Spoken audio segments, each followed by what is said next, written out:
Hello, this is Rick, and I'm calling from Chicago.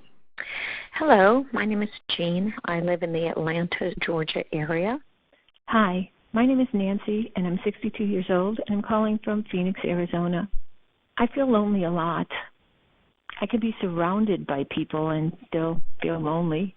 A couple of weeks ago, I was in the middle of class. I'm a teacher. I must have had 30 students around me. They were talking and laughing, and suddenly I felt very lonely, and I realized I felt lonely for a long time.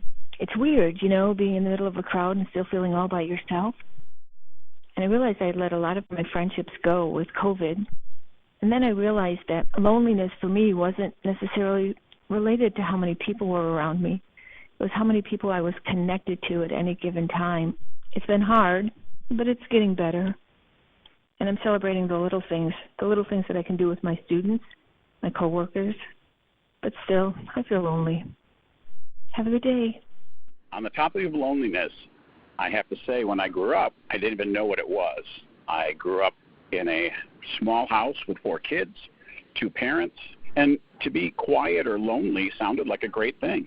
And then all of a sudden you fast forward to I have 2 children, 2 careers, a house, and then one day I woke up and I was a caregiver and I had an empty nest and I had no house of my own and my career ended and I was like, wow, this is really different. So I had to fill my life with other things. And next thing you knew, I joined 4 nonprofits. I found other ways to contribute that were just as fulfilling and made up for some of the quiet. Thanks for asking. I guess the last time I felt lonely was after I retired and started to realize I was going to lose touch with my coworkers because they were moving on with their work and their lives. And when I would reach out to them, I wouldn't hear back. And what I learned from that is to let go and to move on with my own life, and that's what I've done. So my lesson is you have to let go and move on. Thank you very much. Bye.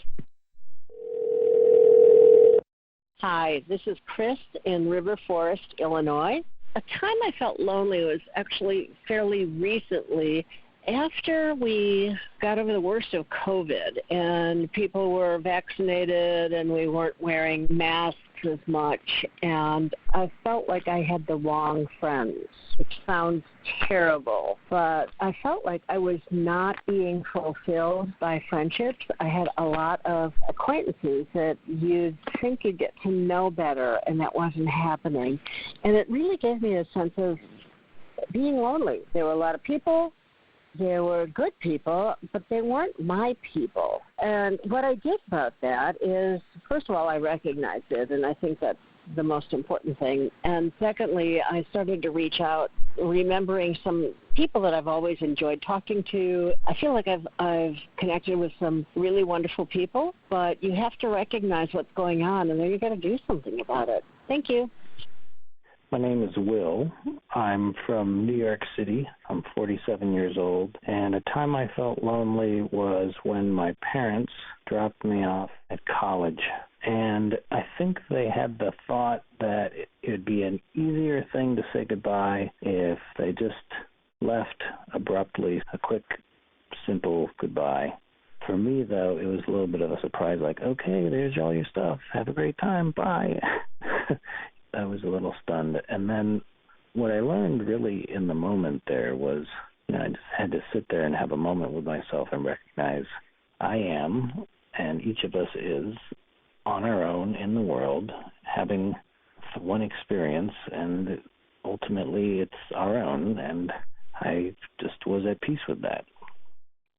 My name is Sheila. I'm 83 years old. I live in Portland, Oregon.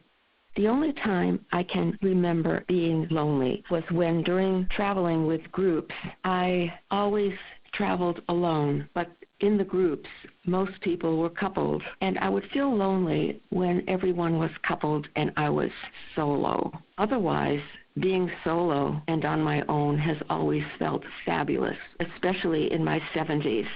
It is normal to feel lonely sometimes, and it's okay.